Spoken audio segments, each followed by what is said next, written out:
I was minding my own business. That's my story, and I'm sticking to it. I had gone to the grocery store, and I was in the process of, I don't even actually know why I went to the grocery store, to be honest, right? In fact, I walked into the grocery store, and I really didn't have a reason to be there. And I started walking down the aisles, and I found myself in the candy aisle. That's right. That's right. You heard me say it. I found myself in the candy aisle, and I started looking over all of the different candy that was there. But I already knew what candy I was going to look at. Yeah. And I started picking some stuff up, and I dropped it in the cart. And when I had finished, I had picked up 18 Cadbury, Hershey's, and the Walmart brand. That's right. I picked up the Walmart brand. And I've got them sitting over here. As a matter of fact, you guys want to see it? Well, you saw it on the flyer. So what do you do? What do you do when in the middle of all the things that you know to do, something happens that pushes your button? And so what you're going to help me do tonight is figure out, what do I do with all this candy? Because it's right there. It's right there, y'all. So we're going to spend some time talking about that and figuring out for ourselves what to do. Hey, if you're new to me, I'm Dr. Dwain Woode. That's Wood with an E. The E stands for endocrinology. Here on the channel, I educate, I empower, and I encourage you to take charge of your health and your life, avoid complications, and go to the next level. And in this year, new you. I'm talking to adults with type 2 diabetes who want to reverse their diabetes, get off of medications, improve their metabolic health, who want to lose weight, improve blood pressure, improve cholesterol, and all of those metabolic things that go along with it. If you're new as well, go ahead and put new in the comments, because I'd love to welcome you with a hand clap and some music. And let you know that I am excited that you're here. If you have questions, go ahead and put those in the chat, because we'd love to get to those and answer those questions for you. And as I'm scrolling through, that'd be something that I know that I need to get to. You know how we do it here. We look at my blood sugars, and I've got my meter that's off to the side. And if you give me just a second here, we'll have my report that will come up here in just a second, because I want you to see what's been going on with my blood sugars over the course of since I've been fasting. And I am now 48, right at 48 hours of fasting. Actually 47 and a half hours, not quite 48. 47 and a half hours into this week's fast. As you know, we do a fast once a week. I do a 72-hour fast. Our community members do various different types of fast, intermittent fasting, and so forth. But we will see what's going on with my blood sugar. And here it is. Let's go ahead and pop that up. Right over here, these are my monitors. And over here, you'll see, or right below me, you'll see what my Dexcom Clarity Report is, and we'll take a look at those numbers here in just a minute. Also, if you are out there, whatever platform you're on, I'm glad that you are here. Thank you for joining. Thank you for being in the space. Whether you are on Instagram or LinkedIn or Twitch or Facebook, and of course here on YouTube, welcome to the space. I do see some of our community members out there. So we're going to say hello to them here in just a minute. I actually just saw some of them in our monthly community meetup. If you are not in our community, you want to make sure that you join our community so that you can spend some time in our space.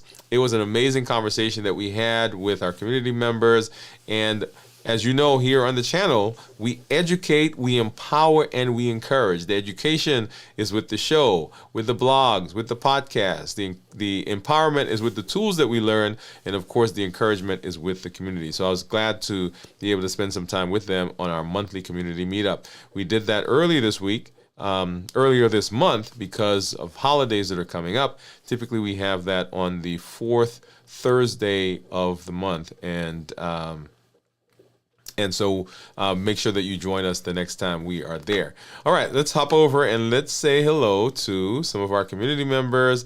And I do see, let's see, Gion is here, and she's saying, put the candy back in the trunk. You have to be at the community meetup to hear that story, that part of the story. So she said, put it back in the trunk. Jennifer said that, not Gion. Gion says, hi, Jennifer. And Gion said, I agree with you, Jennifer. Put it back in the trunk. Gion said, doctor, please put the candy back. Gion said, I understood why you were in the candy row. Yeah, why I was there. Gion says, pick just one of the best, and then put the rest back, right? And Jennifer is saying howdy. Gian, of course, is saying howdy. Hello, Jennifer. Yes. It is a thing. It is a thing. The struggle is real, y'all. The struggle is real. So, what are we doing? Why are we doing what we're doing? And where did you catch us? If you're joining us for the first time, one of the processes that we've been doing, and you heard me say it at the top of the show, I educate, I empower, and I encourage you to take charge of your health and your life. I'm talking to adults with type 2 diabetes who want to reverse their diabetes. And we have been on that road. We have been on that journey, the new year, new you journey. And that is with the intention of reversing our diabetes. How do we get off of diabetes medication? How do we set ourselves up for health, for wellness, for us to be able to live healthy, long lives? And that's what I've been telling my patients. That's what I tell my clients, that my job is really not necessarily controlling blood sugars. And people call me the diabetes doctor, the sugar doctor. And so by virtue of that, I have assumed, or people have put on me, the concept of controlling blood sugars. But ultimately, if you think about it, our goal is really not blood sugar management. Our goal is how do we get you to live as long as possible and be as healthy as possible. Now, in that, one of the ways that we do that is we make sure that we're controlling your blood sugars, because if your blood sugars are out of control, then of course that diminishes or decreases the chances and possibility of getting to that long, healthy life. But that is a part of the process. Our goal really is long, healthy life.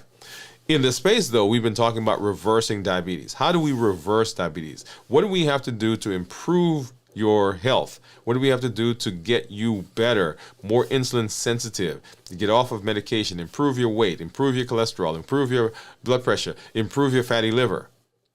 In doing that, there are several tools that we've learned in that space.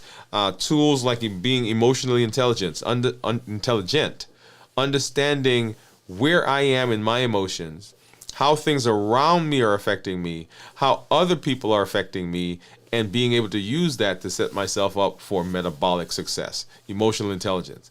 How do I use mindfulness in the space of reversing diabetes? Mindfulness says that I've got to be present here. I can't be here thinking about the past, which gives me depression.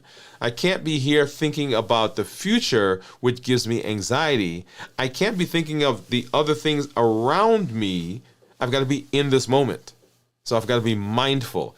And when I'm mindful, then I'm able to successfully manage where I am so that I don't begin buffering. And buffering, those are those things that we do that insulate us from the feelings, insulate us from the thought, insulating us from the pain that we may be experiencing.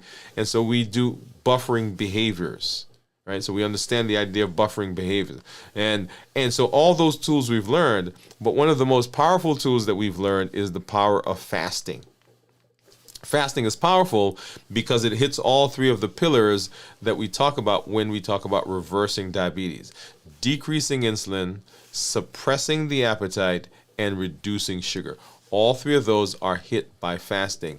And so in this space, we've been walking through our New Year, New You journey on our show, Dwain Woode MD Live.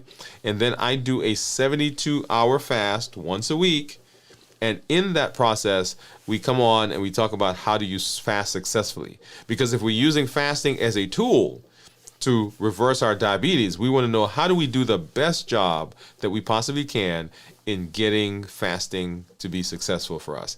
And so we spend time during this space, during this time, talking about various aspects of fasting, how fasting works, what it does to the body, and what are some of those things that we need to understand and know surrounding fasting that will help us to be successful.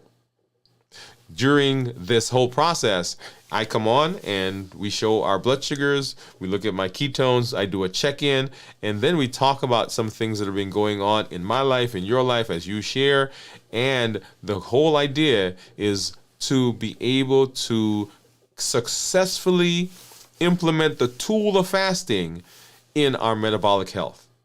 Notice what I said. It is a tool. It is not the magic bullet. It is not the end all and be all, this fasting. The New Year, New You process is a journey, and there are several components to that, and we want to make sure that you are getting into that, but we want to make sure that you are fasting correctly and that you're fasting successfully. On the channel, in the playlist called How to Reverse Your Diabetes, is all the pathway that we've been doing in this journey as we've moved through the New Year, New You process. Also, there is a playlist that's called How to Fast Successfully that has now, I think, probably over 100 videos that we've done as we've moved through how to fast successfully. This is another one that you will find in that playlist. So you want to make sure that you get over there and you begin looking through that, because as we move into the new year, we're taking the new us with us. Remember, the years change, but the person that we are is what we take with us into the new year. So we want to continue this new year. So we want to continue building, setting ourselves up for success, and fasting is one of those spaces. Okay? So whenever you're doing anything, whenever you're making changes, whenever you're adjusting, you want to make sure that you are doing a check-in, that you are evaluating how those things are working. Are they being successful? And are you getting the benefits that you expected from the fast, or from the thing that you're doing? In this case, we're talking about fasting. So my question is, am I getting the benefits? How's my body doing? How am I feeling?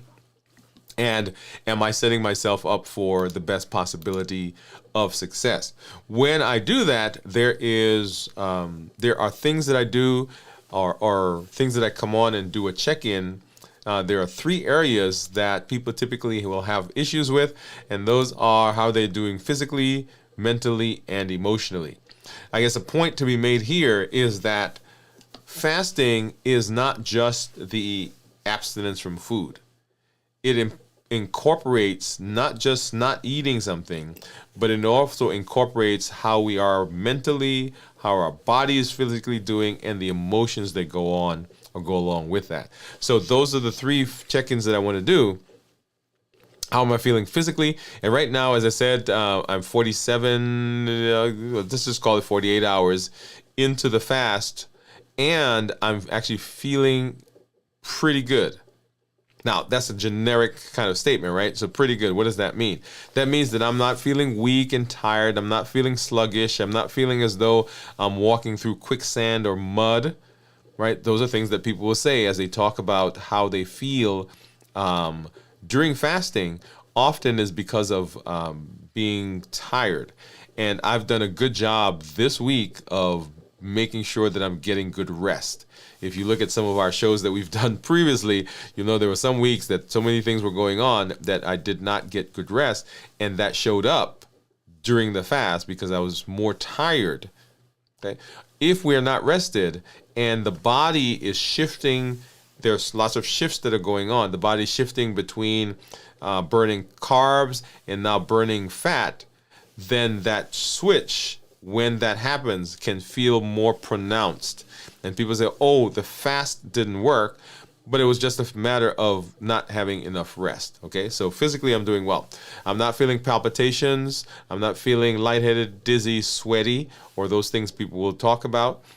Often that comes not just because people aren't rested, but we've not adjusted medications that you may be on, particularly blood sugar medications. Because if you are fasting, of course, the point of fasting, one of the points, is to make sure that blood sugars are improving, getting lower. And if you're on medication that's also driving your blood sugar down and you've not adjusted them, that can cause some problems as well. Okay, so our goal is to fast successfully, but we also to fast safely. Okay, so physically, that's how I'm doing.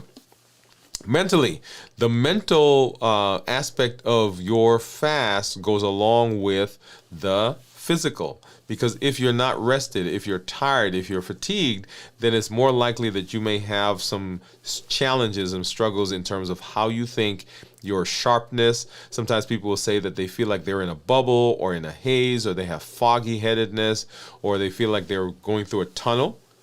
I'm not feeling any of those. In fact, I'm feeling pretty sharp. I was excited earlier to this evening. We had our community meetup, and that was a great conversation. And so just felt like I was doing a good job in terms of my meditation and my thought process. Okay? Now it's a little late here, and I need to get to bed soon, so that may start showing up. But right now, in terms of my thought process, actually doing pretty good. And then emotionally, there are so many things that will happen as we go through fasting. There are hormonal changes. There are changes in energy sources, of course, right? And our lives also play a part. And we'll talk a little bit about me here in just a little while, going back to my story about being in at the grocery store. But those emotions show up in fasting.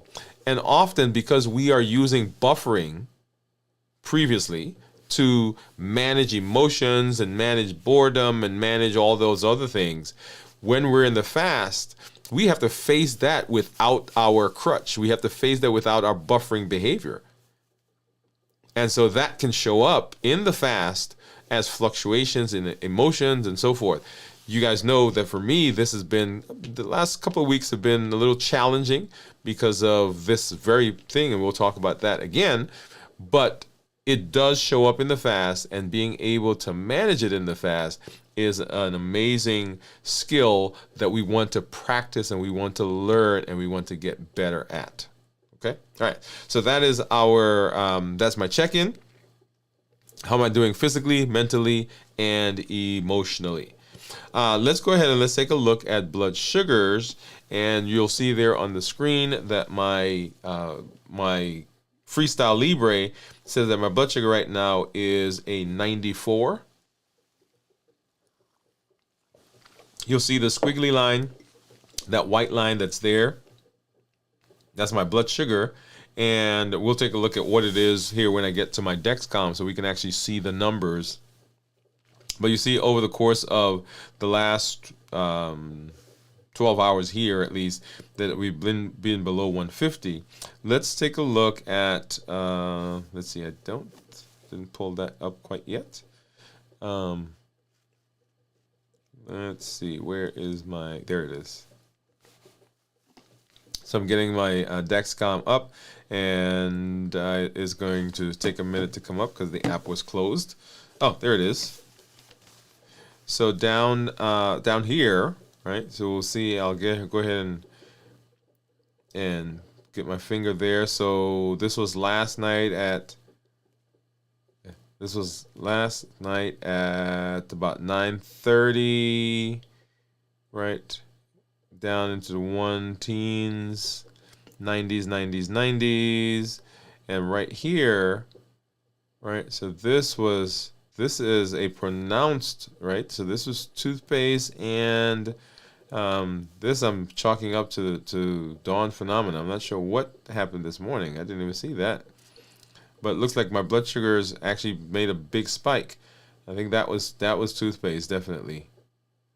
Right? And look at that. It took all this to be able to come down, down, down, down into where we are right now. right? So that's actually a good conversation for us to have at some point. The effect of things like toothpaste and mouthwash. Ah, yeah, mouthwash. Boom, there it is, right there. Okay, and so we'll so anyway, so that's where it is, and you'll see that over the last 24 hours, where we've been. Off to the side, I do have my Keto Mojo meter, and it looks. Let's see, I need to get one more strip. So I have my Mojo meter, and right here is my contour meter, my strip here. I do have one strip for my ketones, but I need to grab one. Give me just a second.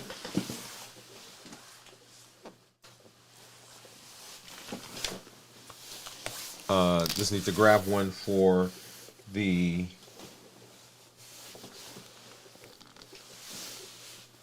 all right.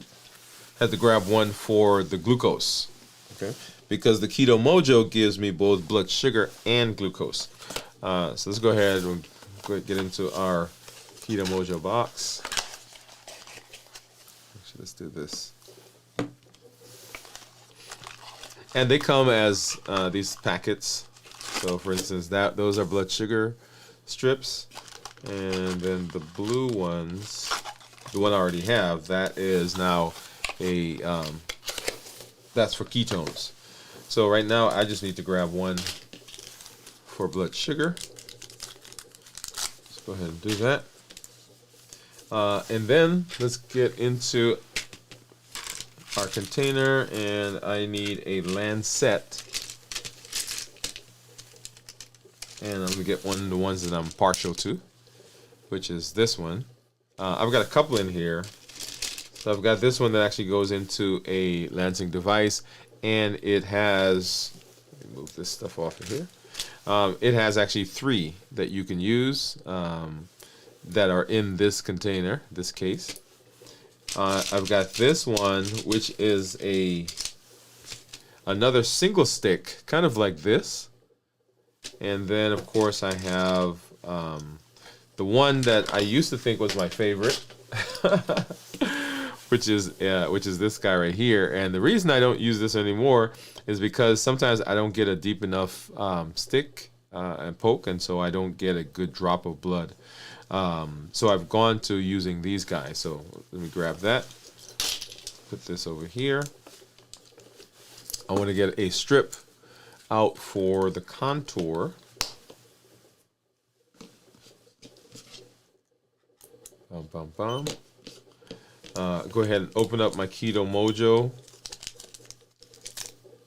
Get that strip out. And this is the one for the blood sugar. And in a minute, we'll grab the one for ketones. And I'm going to open it up just so it can be available for us to use. Otherwise, I may have to do a second finger stick, which I don't want to do.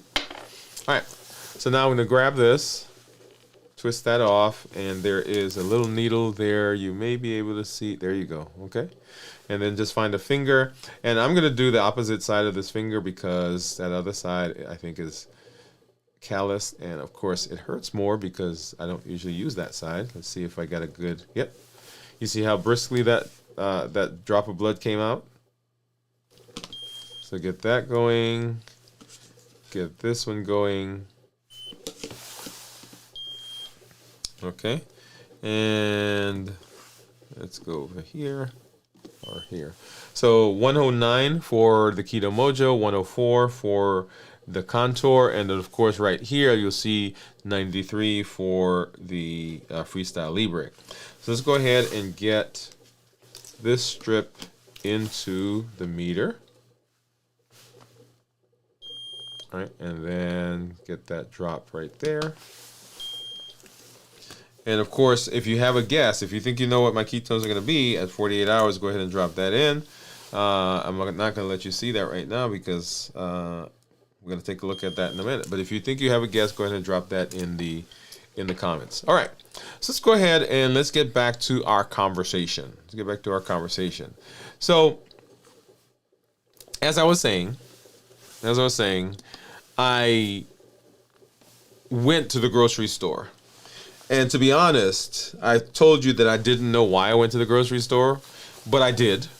I went to the grocery store because my intention was to get some candy and get particularly these, and they're Cadbury's. You have no allegiance to them, but it just happens to be the one that I was getting. And when I got in there, I was actually dealing with some thoughts that had been with me over the course of the last week and a half. And I think I did a show where we talked about buffering behaviors, right? So the idea that we are insulating ourselves from whatever the feelings are. And so, had some conversation with some friends, had some conversation with some family members, and I thought that they were done. I thought I had dealt with them. I thought that those conversations and the symptoms and the emotions that came from them were gone, but they weren't. They were still there because I didn't actually adequately deal with them. I didn't intentionally deal with them. And so now I show up at the grocery store, and I walk down the aisle, and I am surrounded by candy. But I knew which ones I was going for, and I went and I looked at it, and I picked it up.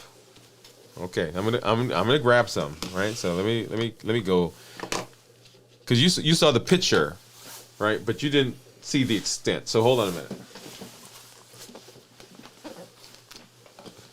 Of course, I've got to get out of my chair so I don't get tangled up. There we go. Well, I thought I was untangled, but there we are. So give me just a second.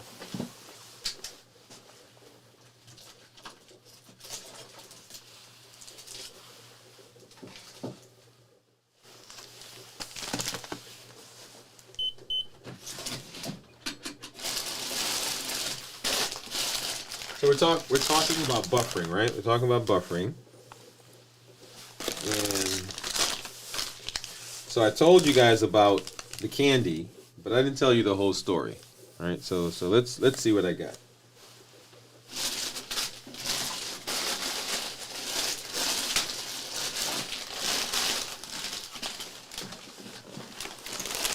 Okay, you ready? Are you ready? Jihan says, wow. Okay, so here it is. Okay, you ready for this? Okay, here it is.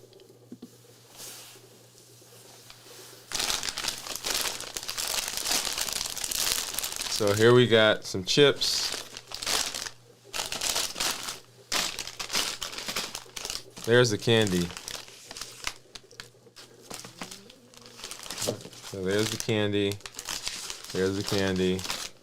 There's the candy. There's the candy. And here are the chips. Now the chips actually came from work. They came from my office. So let's have a conversation. And so I'm on my way home, and I put these in the trunk, because if they were in the car when I got home, I would be drunk with sugar and carbs. So they're sitting in the back of the car, and I didn't get to them. And so I get home, and I call a friend, and I said, hey. And I said, hey, what's going on? And I kind of explained what's going on. And I realized a couple of things.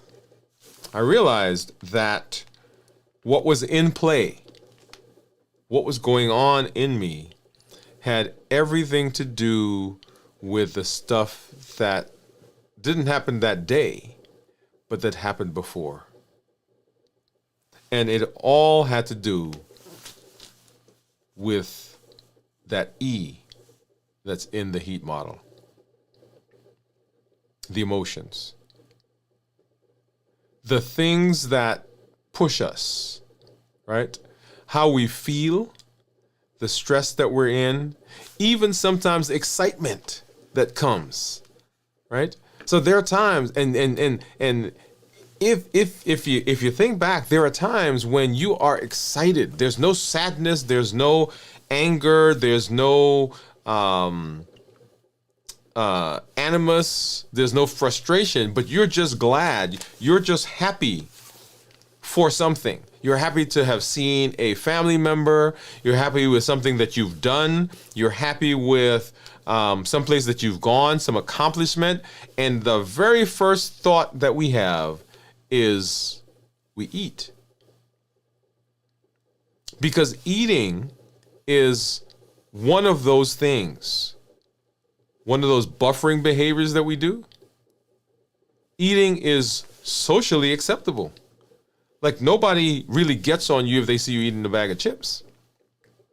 But if you're standing, throwing back a pint of something, right? Or using some drugs, or becoming hypersexual, or wasting money on gambling, that's an issue. But eating, oh yeah, let's do it. As a matter of fact, I'm going to come join you. That's our attitude. Because it's socially acceptable to a certain extent. And the food that we eat has no qualms. It doesn't complain to us. It allows us to pour all of our emotions into it. It's always available to us. It's right there. All we have to do is reach out and touch it. And when it's not there, we can just go to the store and we can buy it. And here's the thing, right? So let's go through some of this. All right, so let's go back over here. So I went for these guys.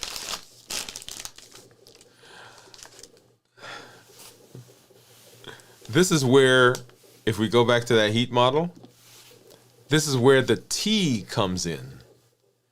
Because when I was a kid, right? When I was a kid, and we had chocolate, wasn't this. Yeah, this is the one.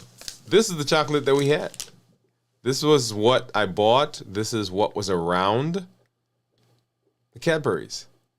So when I go to the grocery store, like, I'm not a chocoholic. But if I go to the grocery store, yeah, this is what calls to me. The taste, the perfect combination of sugar, salt, and fat. Sugar, salt, and fat. Let's see. What is in here? All right? Let's see what we got. Can we see? Let me move it a little closer. Is that can you see that? Okay, not very clearly, but okay, there we are. All right, 17 grams of carbs, less than 1 gram of fiber, 15 grams of total sugars, 12 grams of sugars are added. So that means that of the 15, 12 are coming from sugar that they added to this thing. Okay? And of course, this has, we're not going to go into the reading the label. So in my state in the grocery store, so I'm dealing with the emotions of the conversations, the emotions of the challenges, emotions of the difficulty, and emotions of the interesting place that I was in emotionally, mentally. I'm dealing with the memory of the chocolate, of the Cadbury's, of the way that it has made me feel in the past. I'm dealing with the memory of, when I was a kid, this is one of the things that I used to eat. I'm dealing with the fact that, going back here, right? So I said I went for this. And when I got there, I saw this. And it was half the price. So in my mind, if it's half the price, you can get 2. But I ended up not getting 2. I got, how many is that? 1, 2, 3, 4, 5. And then they had a different kind, 6.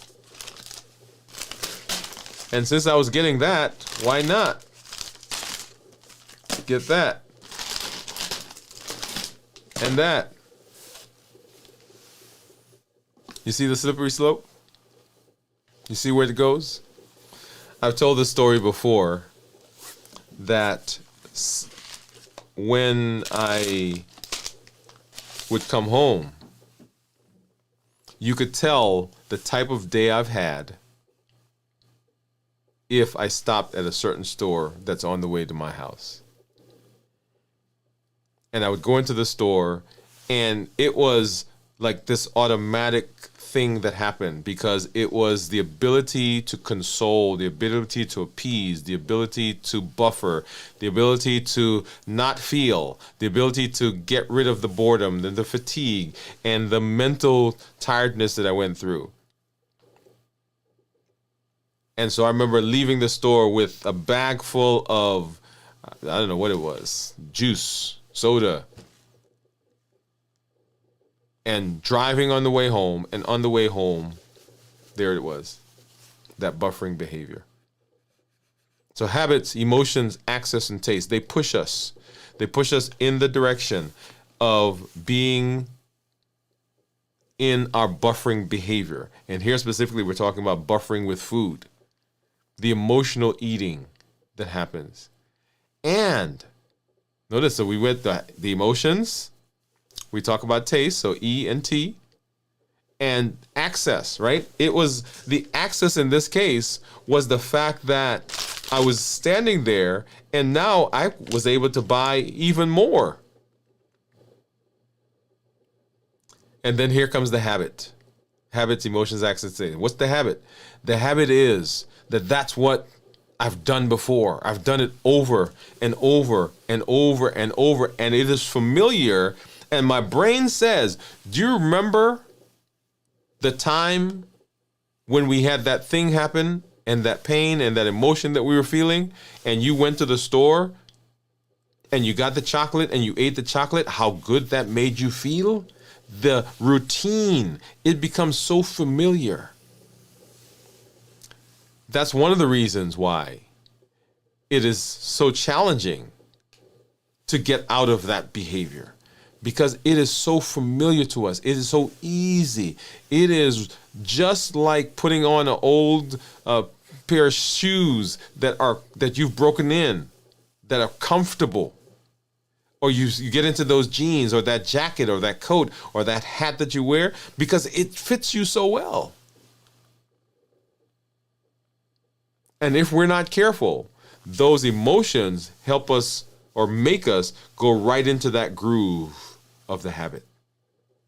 So habits, emotions, access, and taste, the heat model says that here, these are the things, these are the areas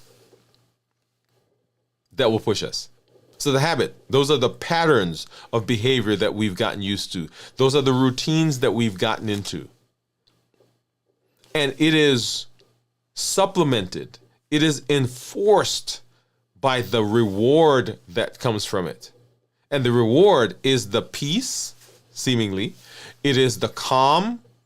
It is the avoidance of the emotion. It is the buffering of the emotion. The habit, the emotions that are there, the tiredness, the excitement, the frustration, the depression from the past, the anxiety from the future, and the worry about the present.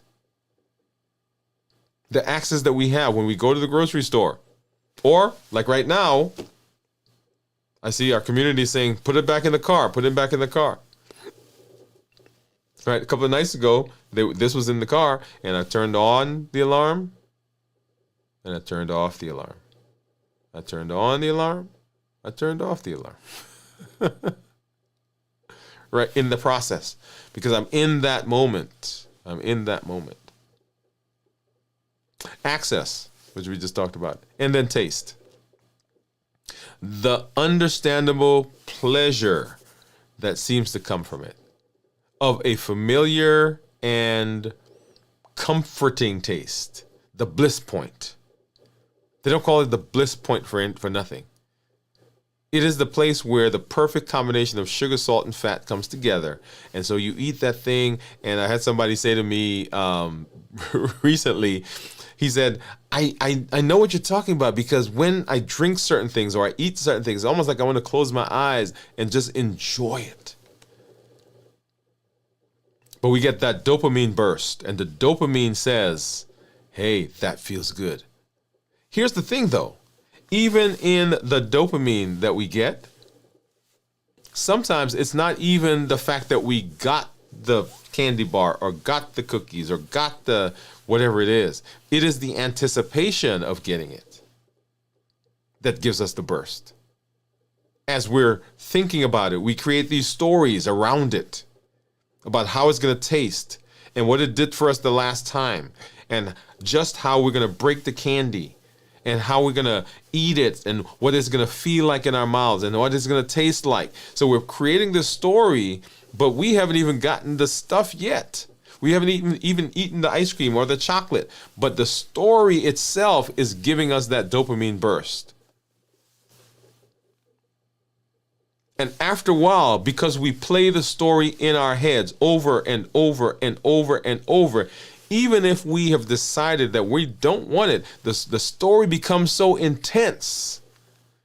The dopamine becomes so powerful that the eventuality is that we're going to eat it.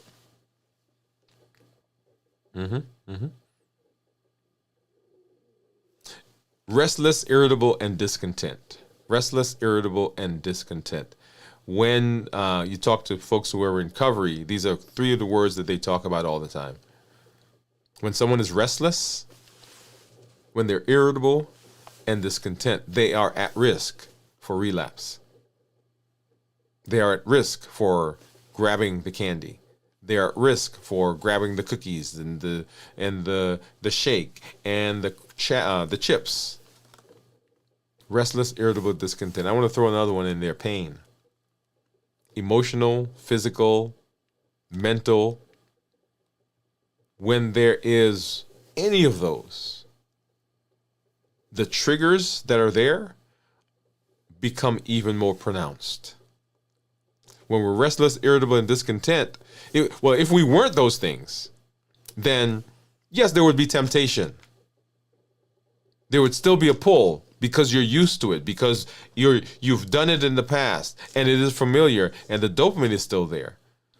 But once we begin getting into those four, restless, irritable, discontent, emotional, mental, physical, pain, then it's when that button gets pushed, it becomes near impossible now to overcome it. And so our goal is, how do we deal with all of this information? How do we deal with heat, habits, emotions, access, and taste? It is understanding that we are in charge. We get to make the decision. And so my question to you is, what is your version of the call of chocolate? This is mine, right? This stuff right here, this is mine. But what's your version? What is the thing that you go to? What is the thing that calls you, that calms you, that is that close, comfortable friend that's always there, always willing to comfort, always willing to allow you to use it? What's your version of the call of chocolate? And how do you deal with it? What do you have in place? What plan do you have in place? I shared with my community earlier in our community meetup that there are so many different things that go on that helped me, because I reached out, first of all, to a friend. I put it in the car. I probably should have junked it. And you guys remember several weeks ago, I bought some eggnog. Yeah, bought some eggnog and had some, and I threw the rest away. As you see, this stuff is still here, right? So you should need to get a bag, put it in the bag, and get rid of it. Someone said to me, "Why didn't you take it to church last night?" Because there are a lot of people there who could use it. All right. So what is your plan? What is the plan that you have that will help you move through this successfully? Do you have a community? Do you have someone you can call, someplace that you can go? Have you understood what your triggers are? I'll tell you, one of the things for me is that I did not deal effectively with what I was feeling. And there were some things going on this week that I was anticipating coming up. And I did not do a good job of managing those. Because when we don't manage, then we run into trouble. Because once the emotions get high enough, when that button is pressed, when that trigger comes, it's a done deal. Right? We often think that we can get to that space and then we can back off. That is addictive behavior. I can go just so far. I can deal with it. I can handle it. I can manage it. But no. When you get to that line, when you get to that edge, it's eventually happening. And so what do you have in place? What do you have in place? Do you have a community? Do you have some mantras around you that let you know what's going on? For instance, fasting. I am fasting because I am improving my health. I am whatever those are, because it will help you through the process. It will help you because just with the COPE model, clarify, observe, pause, and execute. That pause just takes a second. So the COPE model says that there is something that's causing you to do it. It's not just that you're hungry. It's not just that I wanted chocolate. I didn't love chocolate that much. There was something driving me there. And the COPE model says I got to clarify, what is it? I know it's not hunger. And then I observe, right? Where am I feeling that? What part of my body? Am I tense? Feel it in my shoulders. Am I anxious? Feeling it in my stomach. Am I angry or frustrated? Feeling, my ears are hot. My head is hot. Do I feel weak and tired? As though I'm depressed? Am I bent over? Where am I feeling it? And what language, what word do I give to what I'm feeling? Because if I can name it, then I understand a little bit about what's going on, and then I can work to alleviate it. Because if I'm mad and I'm frustrated, what am I mad and frustrated about? Let me fix that. If I'm anxious, what am I thinking about in the future? If I'm depressed, what past thing do I need to let go of? If I'm worried, what thing in my area do I need to say, I need to be mindful, I need to be present in this space and not worry about that thing over there? Notice what I've done, right? Because I understand and because I name what it is, I'm able then to look at it objectively and begin working to improve. So we clarify, we observe, we pause as we're going through this process. The pausing allows our thinking brain to overcome the reactive brain. The prefrontal cortex is able to modulate the amygdala. The amygdala is that part of the body or part of the brain that is responsible for safety, and it is the thing that helps us react when we see danger.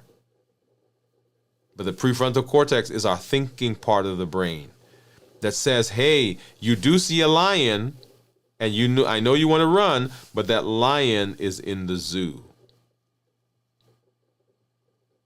Right? That prefrontal cortex, the amygdala.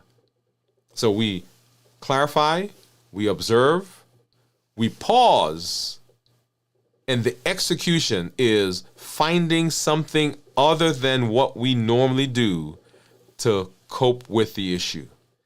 We normally eat, but we're going to go walking. We normally binge, but we're going to call someone. We normally We normally go out and buy chocolate. Right? But I'm going to do something else. I'm going to have some mindful meditation. I'm going to do yoga, which means then that if we're going to be able to execute, to do something differently, we've got to have a slew of things in our bag that we can reach in and grab. We got to have some tools that we can use to be able to do in that moment the things that we need to do. So that if we don't have something to turn to, guess what we're going to grab? We're going to grab the very same thing that we've always grabbed. And we get the very same result that we've always gotten because we've always done the same thing.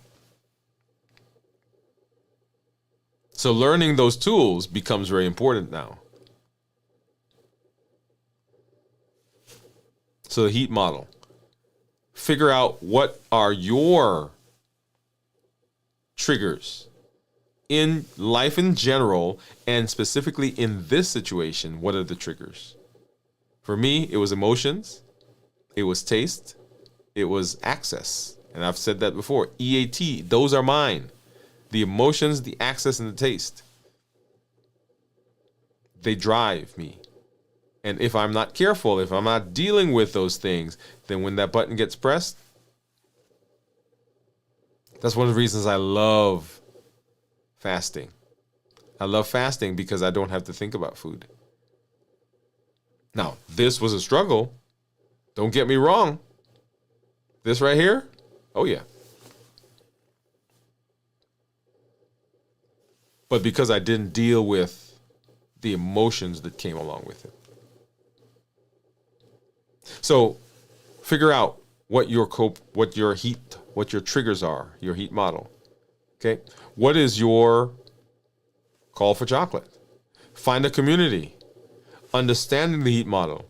Understand how the COPE model works. Clarify, observe, pause, and execute. And begin practicing even now. In order to become good, you've got to do it over and over and over and over and over and over. Just like playing the piano, just like learning a sport, just like learning a new skill, you don't get it on the first try. And we will practice in every area of our lives except when it comes to this. And we've got to be able to do that. We've got to work on it. We've got to practice it. Every time you make a decision in a positive direction, you are building a structure and you're getting better and better and better and better. So that's my encouragement to you. Make sure that you are practicing. It's not about perfection. It's about progress. And as we move into the new season, you'll hear me talking about the living limitlessly or limitless living. The importance of that is that the new us that we've just created, the new you, is what is building and what drives limitless living. So make sure that you are going through and you're walking through this path with us. If you know someone that needs to go through this path, this is incredible.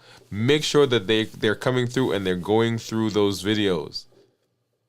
Because we're going to hit the ground running come the new season. January 6th is our first episode of the new season. We want you to be there. We're continuing our drive to be healthy, to be better.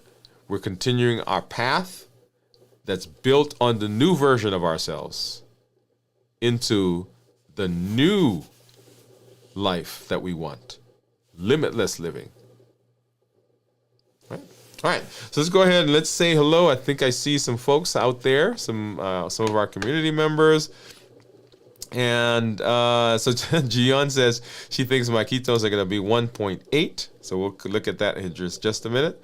Gian says, wow. She said, looks so delicious. Yes, that's all the stuff. I think you're talking about the stuff I have over here next to me. She said, that's all my things. Jennifer says, put it all back in the trunk. Yes, put it all back in the trunk. Gianna says, doctor, put it back. I agree, doctor. All my behavior related to eating.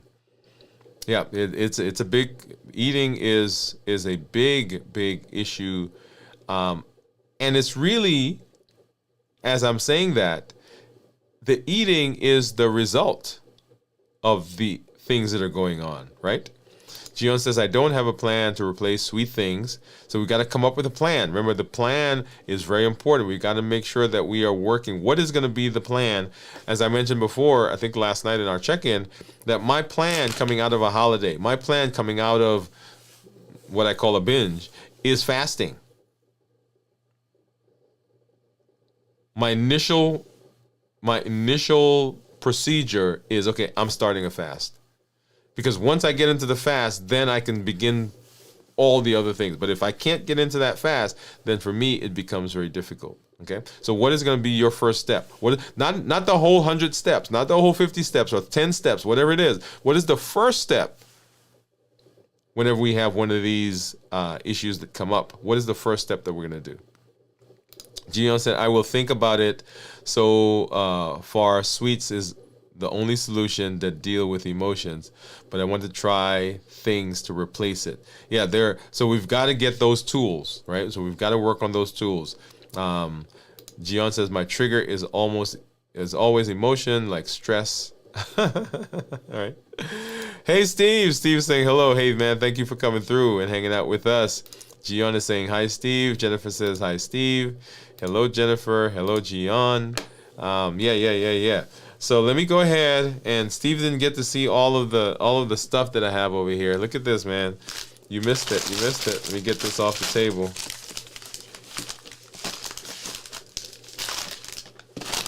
All right, let me get that over there. And what we're looking at right now, let's take a look at my Dexcom Clarity. All right, so here we are. Let's get this off of here. And let's look at this one. Okay, so my Dexcom Clarity. Actually, let's go back here for a minute. Let's get that off. Figure out why it's showing. There we go.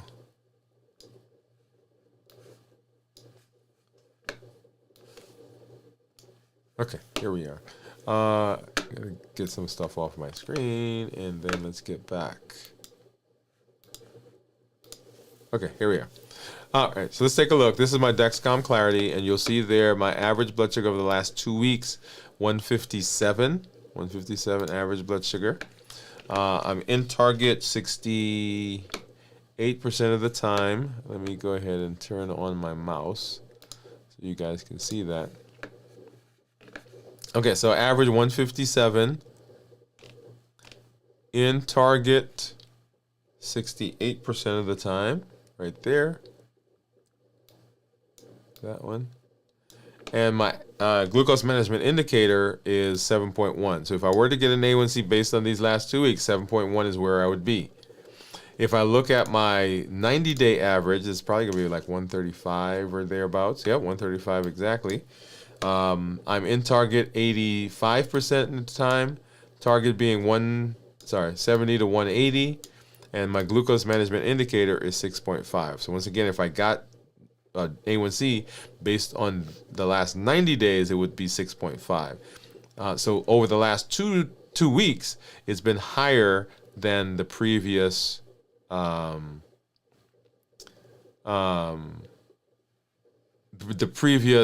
the previous weeks, okay? And if I look at my blood sugar, then we'll see what it has been running over the last couple of days. And so let's see. So Tuesday, right? So starting our fast right about here. And then 24 hours later, right about here, that's 24 hours. And then, of course, 48 hours right in here, so blood sugar of 108, right? So this right here, as I was mentioning before, that's an interesting phenomenon because I've not had as pronounced an effect or a result from toothpaste.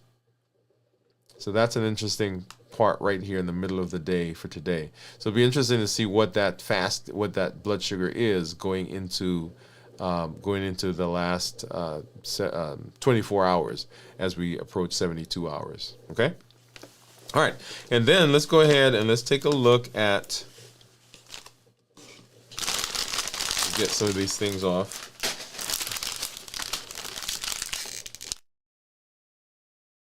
Let's go ahead and take a look at what my ketones are. Put those over here. So here's my Keto Mojo. And let's go ahead and turn that on. And then let's get my Keto Mojo app up. There we go. And go ahead and get that synced.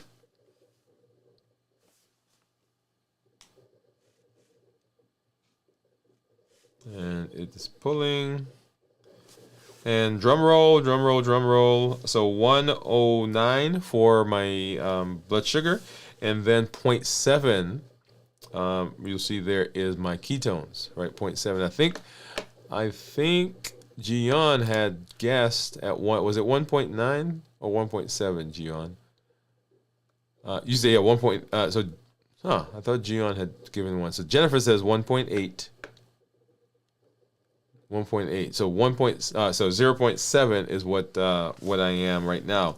And remember, ketones of less than 0.5 are considered normal. 0.5 to 1.5 considered nutritional ketosis, and then above 1.5 is considered therapeutic ketosis. When we talk about ketones, we want ketones to be 0.5 or higher. Looking at the graphs, let's see, let's go back here and get for today. And you'll see the tan line, those are blood sugar. So as blood sugar has gone up, or when blood sugar went up, ketones went down. And as I've started fasting, right, 110 and then down to 109, my ketones have gone up from 0.2 to what it is now, 0.7. And so we'll look to see what that is as we move into the final hours of fasting. So my ketones should rise as I move through that space. Okay? All right. So let's see what we got. So Steve said don't want to see that. I think he's talking about that list of things that we just had on there for a minute ago. Steve said talk to Dr. Tate today. Okay. So Steve, so we gotta have a conversation, man. So Dr. Tate, blah, blah, blah. And so everybody's just kind of asking Steve what's going on. Improve, blah, blah, blah. What's up, Steve? Okay. So Steve, we want to wish you well and say get better soon, right? We missed you in the community. Glad that you took time to join us. We're glad that you're here. And we will keep you in our thoughts and in our prayers. Okay? All right. Well, thank you for coming through, and thank you for being with us even now. So for everyone, remember, I want you, as we're moving through the final shows of this season, we've got our show tomorrow where we do our check-in. We do our review of fasting, where we talk about how to fast successfully, as we start a fast, how we get through a fast successfully, and then how do we break a fast. We want to make sure that you're joining that. And then on Saturday night, we'll have Video from the Vault at 9 p.m. Central. Sunday morning, we'll have This Week in Review, which will be at 6 a.m. We'll be back here next Monday at 7 p.m. Central for Dwain Woode MD Live. That will be our last show for the season. And then we will be back on January the 6th for our first show of the new season as we talk about the life we're going to be living limitlessly, or limitless living. Okay, that's built on the new version of us. One of the things that we talked about in our community earlier tonight is our community, our building our community up, and so you'll see some information about that coming out. See information about that coming out as we move through the next several weeks. So pay attention to that. And then Steve says, "Hey, wow, look at that." He says, on a positive, he said my A1C was 5.9. Look at that, 5.9. Congratulations, Steve. Good for you. I'm very excited for you. All right. Well, everybody, thank you for coming through. Thank you for being here. Remember, when you show up, join the challenges. Make sure that you are doing the challenges. This is your opportunity for learning, for practicing, for training.